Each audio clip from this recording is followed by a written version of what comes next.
Carmine Zocchi at your academy right now.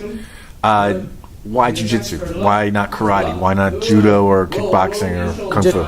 Just like everybody else, I watched the early UFCs, and I seen Royce Gracie at the smaller guy, beating guys, and it was like a revelation. It's like, wow, that shit really works, because even when I was a young guy and I was street fighting, that really did happen. Like a guy would get grabbed and get thrown to the ground, and you're like, yeah, that really does happen. Guys get grabbed and get thrown to the ground. And I met this guy named Jose Calatori in the BQE gym, and he showed me what jiu-jitsu was the first day. I'm thinking, I'm going to beat up this old man, and he choked me, and I was like, oh shit, I got to learn this shit. And that's how it started. So your first instructor was Marcelo Mello, right? No, my first instructor was Jose Calatori.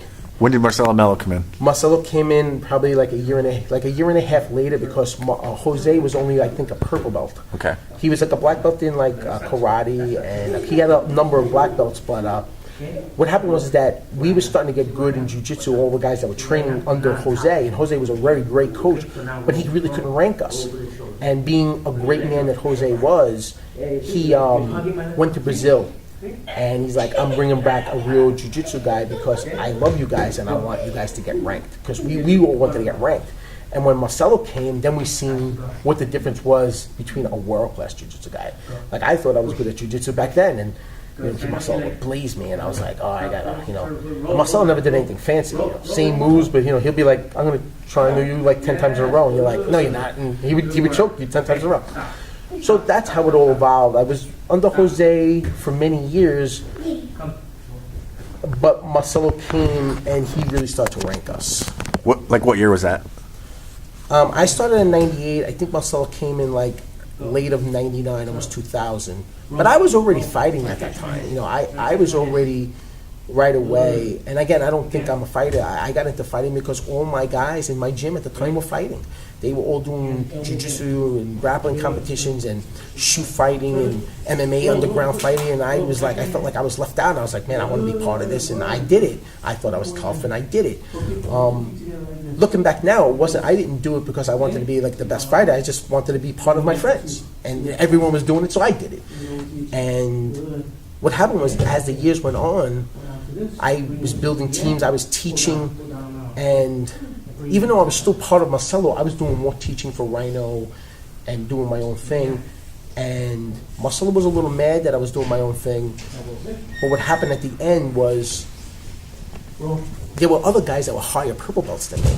But when Marcelo left to go back to Brazil, he wound up giving me the brown belt over them because he knew that I was the guy promoting his name. I was the guy fighting. I was the guy, my teammates were fighting a lot. Jose's team and Marcelo's team really wasn't going to that many competitions. It was really my team repping Marcelo. And that's how it all happened. How I became, I'm the only guy that ever got a black belt from Marcelo in America. And that means a lot to me. And there was a lot of other better jiu-jitsu guys than me at Marcelo's academy, but I surpassed them. I surpassed them not because I could beat them on the mat, because of what I was doing outside the mat promoting jiu-jitsu. So you're Marcelo's guy for a while, and then the story, as I remember it, is 9/11 happened and he couldn't get back into the country. No, what happened with Marcelo is that he tried to get his visa by getting married, and I guess they caught him and they told me he had to leave, and Marcelo could afford it because he was here for a long time, but I guess at that time he's just like, I'm not going to fight it, and he went back. And before he went back, he's like, I need someone that's going to run my academy and be my soldier here. And I was surprised that he told me that I was going to be the guy, because like I said, there was a guy named Emil and Chris and Gonzalez. They were better than me. Those guys were probably closer friends with Marcelo. They hung out with Marcelo more. I didn't really hang out with Marcelo. But like Jose told me later on, Marcelo respected me because I was the one competing. I did hundreds of grappling tournaments. I was putting it on the line when these other guys were saying, and I'm not saying they weren't good, they were very good, but they really weren't fighting. So Marcelo put me, I got the brown belt, and then Marcelo gave me my black belt, How did Marcelo, being unable to come back into the country, how did that affect your journey, in jiu-jitsu at all? Well, to be honest with you, and I'm not trying to talk bad about anybody, but Marcelo wasn't really a good coach. Marcelo was a great fighter. I learned from Marcelo because he beat the crap out of me. I felt what high-level jiu-jitsu was. But it was really me training with all the different guys. I got so good at what I did because I was training with wrestlers and jiu-jitsu guys and grapplers and sambo guys, and because I was training everywhere and teaching all these different people, I would have sambo guys come in my gym and tell me they wanted to learn jiu-jitsu, and then I had them doing leg locks on me, and I was like, what the hell is this? And it was just true because I was competing so much and training with all these guys that I really evolved my game. And for me, what made me, I think, so good of a teacher was I used to play a lot of chess, and I was very analytical about how I did my notes. And if I ever showed you my notes, you would think I'm crazy. Like, it looks like basically like a chess book. Like, it's like A goes here to B, you know. And I was very like a student of the game, and I really was teaching myself. Marcelo taught me the words of jiu-jitsu, but I taught myself the language. And I always tell my students, it's like, you can give me 200 words in Spanish, doesn't mean you can speak Spanish. So Marcelo showed me all the right ways to do a triangle, all the right ways to do this, but he never really showed me the sentences. And through the years of me training and teaching, it was me who really was doing it myself. And that's how I think about it. I think if I was just under Marcelo, I would have learned the same way, the way he learned. And I think the way I learned was better. Between teaching is a lot better than, to believe it or not, to learn, teaching somebody is a lot better. You know, that's the way I feel. You come from a time like much different than how it is now. Like the jiu-jitsu world, the MMA world, all that is so different now compared to back then. What was it like training back then? What was it like learning something that people barely knew? Well, the thing about it, and this is the truth, is that the thing now is that back then you really needed to take 8, maybe 10 years to get a black belt. Today, you don't really need to do that because you have the answers right online. You want to know how to pass rubber guard, you go right online and learn. And there's instructional tapes now, and there's YouTube, and there's hundreds of different schools and very good instructors. You got to remember, when I was training, there was one instructor. Either you went to Henzo or you went to Marcelo. There was really not that many guys around, and quality guys. And it was the way it was back then. Like, they were teaching you very basic jiu-jitsu. They teach you like a one-arm choke. It's like there's not like like X guard, and it shows you basic stuff. So you weren't really learning the advanced stuff. And that's how I see it. Different today, the young guys, they got better training partners. Everyone's into it. They can go to every other block is a school, and there's just much more better instruction between YouTube and everything like that. That's how I think it's different. The guys today, I have a kid here. He's like 17 years old. This kid's gonna be humble. He taps everybody, and it's just there was no 17-year-olds back then that could do what this kid can do. I think one time you told me a story about Marcelo taking you to another school, and it was some sort of challenge match. Yeah, it was. Well, it wasn't a challenge match. Marcelo, I had told Marcelo, it was like my first fight. Marcelo, I had made a mistake to myself. Remember, you gotta understand, Marcelo's right from Brazil, right? Like that hardcore, like I'm a fighter type of thing. You're talking about Carlson Gracie's team. Yeah, they were fighters. So I had told my coach, this is before I even fought. I seen all my friends fight. I said, Coach, I want to be a fighter. So he didn't even pay attention. He just kind of ignored me. And he's makes a big meeting to everybody, and he goes, okay guys, Friday night, we're gonna go out. We're all gonna meet at the gym, and then we're gonna go out. So I'm like, okay, cool. I come, I got dress slacks on, and I'm thinking about going out. Everyone's laughing and giggling. I'm like, what's up? So we drive to Pennsylvania. I don't even know where we went, far, up, We come up to this dirt field. There's a barn. Marcelo's like, you're gonna fight? There's another Brazilian guy and a guy in the field. I'm like, I don't want to fight. He's like, no. You told me you want to fight. I was like, I don't want to fight here. He said, well, where are you gonna fight? He goes, you're gonna fight. You want to be a fighter? I said, I don't got no shorts on. He says, it's okay. You fight underwear. And I had my first fight in the field, bare knuckle, no rules. But the guy that I fought wasn't. Marcelo did me a favor. I mean, I'll be honest with you, the guy that he got me was not a real guy. I smashed him. But I was nervous. I mean, I was a lot better than that guy. I would say at the time, maybe I was a blue and the guy was probably a white. I don't know. I walked through the guy. I took him down, I beat him up, and I choked him. But the experience of that, of being thrown into the fight like that, I was shitting my pants. And that's the truth. I've seen you fight at Bama. I've seen you fight at Red Combat, but I feel like there's more fights that you've had. Oh yeah, I mean, I've had a lot of fights. We've done. I did the underground. We had fights in the gym all the time. I've had, real fights in the gym. But you gotta understand. For me, I try to tell this to the guys today. Bama fight nights, the guys that are looking at the sport today, that's like a little kiddie sport back then. Oh, you fight at a little high school, but you don't understand, that was the only thing back then. If you fought for Bama at the time, you were somebody. Because there was no other show. What other show was around? And the craziness about it is that you would show up and Big Dan would go, how much you weigh? How much you weigh? What do you weigh? 190? All right, what do you weigh? 215? Okay, you guys, you're like, whoa, 215. What are you talking about? You know, but that's the way it was. And I think maybe the skill level wasn't there, but definitely the real fighters' hearts were there because you didn't know your guy, you didn't get to see your guy, there was no video of your guy. You just showed up, and for me, it was more fearful. I had less fear fighting in ring of combat because I knew that there was a real referee. I knew I was blood tested. I knew like I wasn't going to get hurt. I wasn't going to get AIDS. I wasn't, you know what I'm talking about.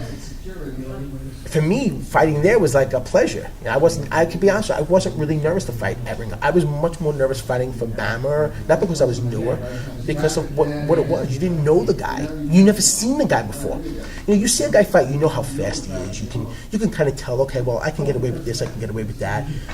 When you never get a chance to see somebody fight, there's that anticipation of what does this guy got for me? That's the way I feel. Again, you know the old school and the new school. I don't know the way you feel on it, but I feel I was much more nervous not knowing who the guy was. You see someone fight, you kind of say, I don't think he can do anything to me. That's the way I think. Yeah, I don't disagree with you. I think it's the nail on the head. Compared to other instructors who've had schools like in one place or whatnot, you've hopped around a lot. You've had, you've gone to karate schools and taught them jiu-jitsu. I feel like you're the guy that's like spread around more jiu-jitsu to the average Joe than everyone else. I did that. I knew at a very early time in the sport that I'm not Renzo Gracie. I'm not famous. I'm not Matt Serra that has a name like that.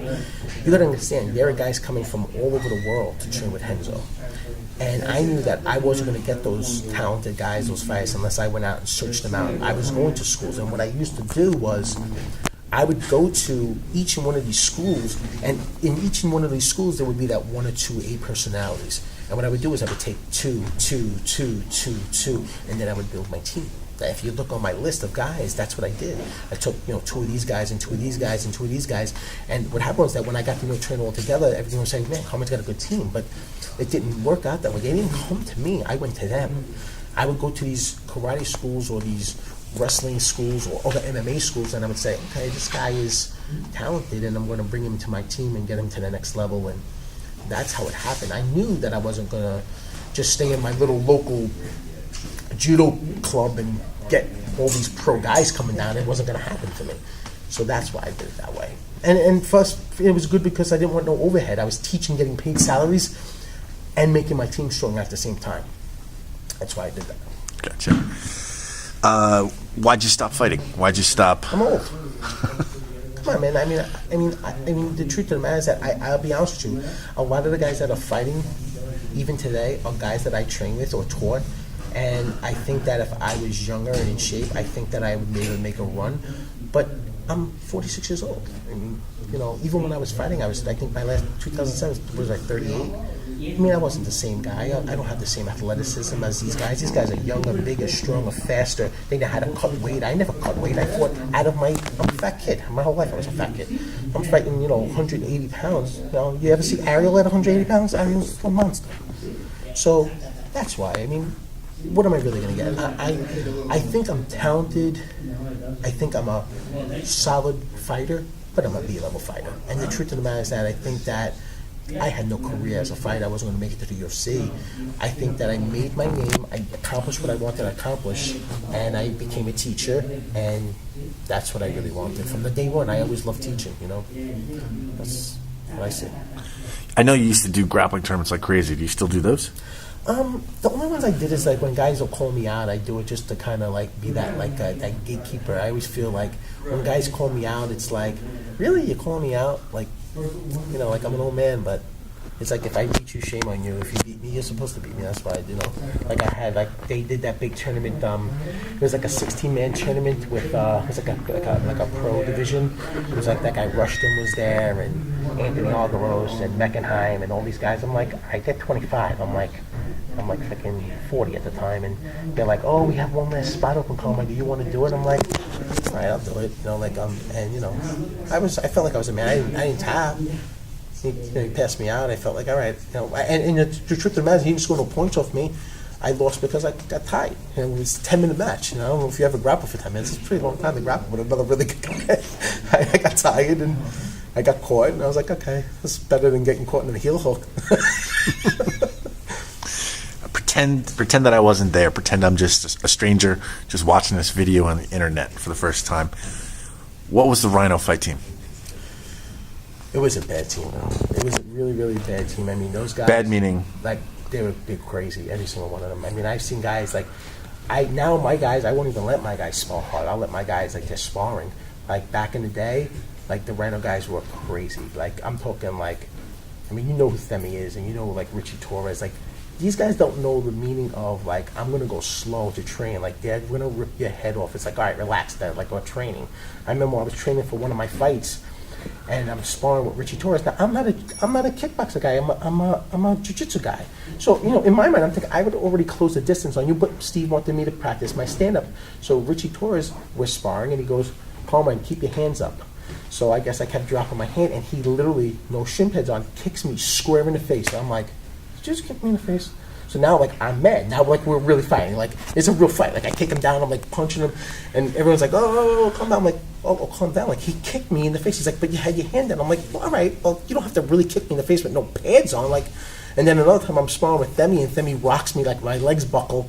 And I see, like, Themi's eyes light up. Like, it's a real fight. Like, he's coming in to finish me. Like, he's throwing bombs at me. I'm, like, covering up. I'm like, all right, what, are you going to try to knock me out? Like, what are we doing? We're sparring here. But those guys were crazy. I mean, you know those guys. All those guys were hardcore guys. Every single one of those guys were hardcore guys. I think that team, the way it was between the Jersey guys and the New York guys, every single one of those guys, if those guys were in their prime today, I think we have one of the best teams in the country.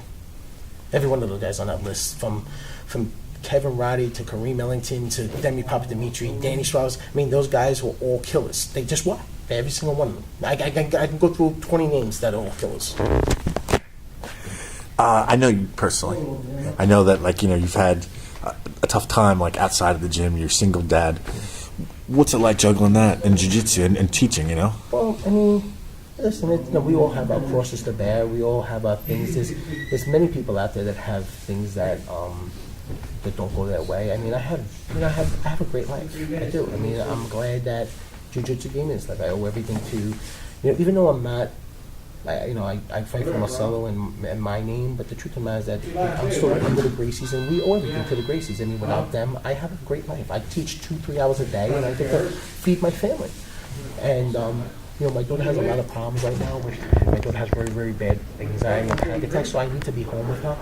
But I don't think it's a challenge for me like that, because I'm able to do what I want, because I made my life like this. This is the way this sport is. You're always gonna have this in your life. I see that from teaching. You have different people come in that have different handicaps and different problems. As an instructor, you need to find out what they can do. And I kind of get mad at people. Like, you hear people on the internet say, "Oh, that guy's not a real black belt." Says who? People don't even understand what real martial arts is about. What do you mean I'm a black belt? I'll give you a good example. I had a guy one time, he came into my school, and he was born with no hands and no legs. So he wanted to do jiu-jitsu. And he did martial arts before, but no one could really teach him. They couldn't see. But again, one of the things I'm good at is I can see. I can see things that people can't see. So I knew he was going to come and do a private with me, and I was thinking, what can I show this guy? So I started showing him all, like, one-arm chokes, where he didn't need hands. He could just, like, put his arm in, like, the crease. I showed him all Darce chokes, anacondas, I showed him about 20 different variations of the same move, things that I thought he can do. And after the class, he's like, I'm so impressed with the way you teach, because I went to multiple schools and they couldn't teach me nothing. And, how were you able to do that? I says, everybody that comes to my school has a different kind of handicap, either you're fat or not athletic. My job is to kind of see what I think you can do. And that goes for everybody. I would love to fight like, Marcelo Garcia. I don't think I'm ever going to be able to fight like Marcelo. You have to kind of find your way. And that's what I believe. And I think when you hear these guys, it's unfair for me to say to a guy like that he can never get his black belt. Why? Because he's never going to be world champion. That means he can never get a black belt. You judge somebody in this sport from where they started from to where they end up. I got many guys in my sport, that in my team, that I've given black belts to, that maybe they're not world-class black belts, but where they started from to where they are now, they've done all the steps to get there.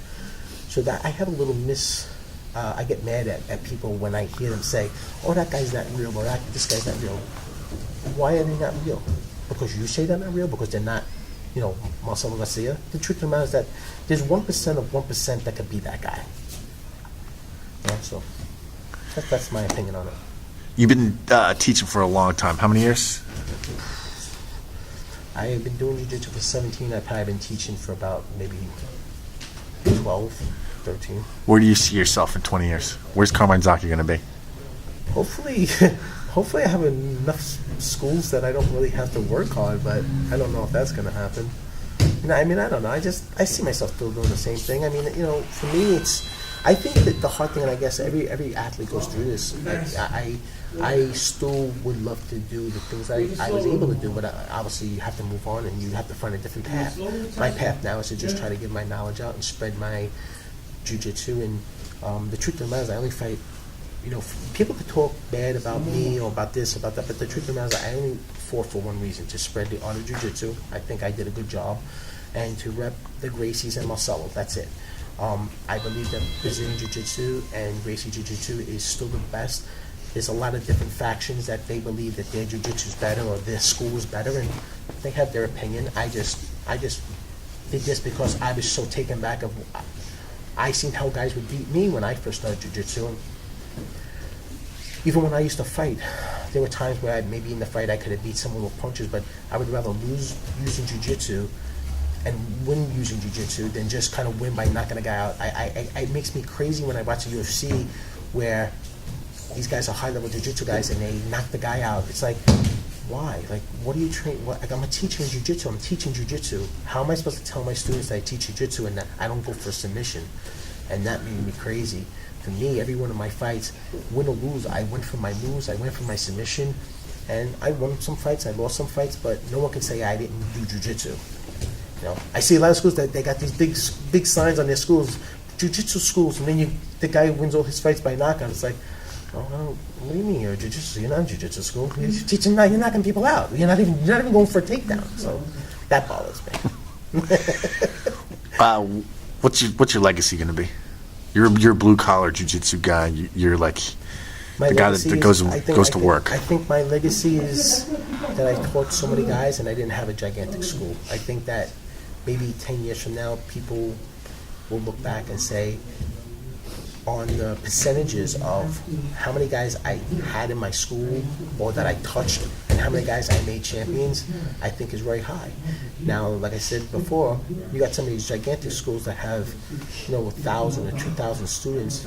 In my opinion, how do you not make a champion in that school? You have so many guys. I never had 1,000. I never touched 1,000 people in my whole life. I probably my whole life taught maybe 500 people in my whole 13 years. I've never had.